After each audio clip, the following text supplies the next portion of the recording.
C'est une période de flottement. On sort de la présidentielle qui est devenue, plus encore qu'avant, l'espèce d'unique moment politique en France, au point d'absorber absolument toute l'attention. Et derrière, c'est la gueule de bois. Alors, pourtant, il y a des législatives, pourtant, on devrait être dans un moment d'intense définition de programme politique, et non. En fait, il y a un signe. Quand vraiment, on est très éloigné des sujets importants, des sujets de fond, c'est le moment où sortent les journalistes politiques. Et donc là, évidemment, c'est leur heure de gloire. Pourquoi ? Parce qu'on peut sortir les petites infos sur le coup de téléphone à machin, le coup de poignard de bidule contre truc, et les tractations savantes pour arracher une circonscription par-ci, une circonscription par-là. Bref, des choses absolument passionnantes et dont on sent qu'elles vont peser sur les grandes décisions et l'avenir des Français. Au milieu de ça, on en est même à commenter les envies, les désirs de Jean Castex. C'est dire si il y a du niveau. Oui, parce que Jean Castex aurait refusé de se prolonger comme Premier ministre jusqu'aux législatives. Tiens donc. En fait, le moment est celui de la cuisine politicienne, où il s'agit pour l'exécutif de composer un gouvernement qui va représenter toutes les tendances, qui va affaiblir celles parmi ces tendances qu'on veut affaiblir, qui va envoyer des signaux, comme on dit. Bref, une espèce de truc dont on peut dire qu'il en sortira évidemment tout, sauf la personne compétente à la bonne place dans le bon ministère.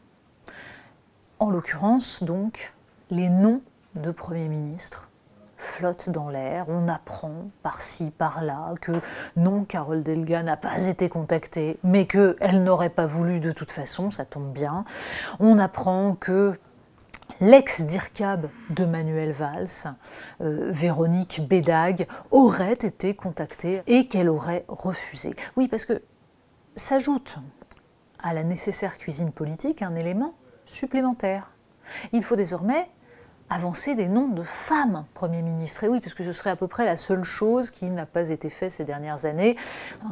On se souvient d'Édith Cresson qui a tué le match pour très longtemps. Bref, il serait temps d'y revenir, mais évidemment, rien n'est moins sûr que une décision d'Emmanuel Macron allant dans ce sens. Plus on va sortir des noms de femmes, et plus on a de risques de le voir choisir autre chose. D'autant que les profils mis en avant, c'est femmes de gauche, avec une fibre écologique, une fibre sociale, etc., etc. Au fond, qu'est-ce que ça nous raconte tout ça? Ça nous raconte d'abord l'hypertrophie du pouvoir présidentiel. Parce qu'en fait, on devrait se moquer éperdument de savoir qui Emmanuel Macron va nommer Premier ministre maintenant. Ce qui compte, c'est la majorité qui sortira des élections législatives, normalement, si on suit la Constitution de la Ve République. Or, on voit bien que c'est absolument pas ça. Ce n'est plus le Premier ministre qui compose son gouvernement, c'est bien le Président de la République qui décide seul, en fonction de sa volonté, et qui va imposer à un Premier ministre qui sera réduit au rôle de collaborateur. Le contraire de ce qu'il faudrait faire pour faire respirer la démocratie et pour la rendre efficace. Ajoutons à cela que les médias, évidemment, participent à cette dévitalisation de la démocratie dans la mesure où ils s'intéressent aux tractations, mais absolument pas au fond des sujets, c'est-à-dire à la question de savoir quelle politique sera menée. De toute façon, on n'en sait rien, puisqu'Emmanuel Macron nous a à peu près proposé tout et son contraire, donc bien malin qui dira ce qui ressortira exactement de ces élections législatives et quel sera l'avenir de la France dans les 5 ans qui viennent.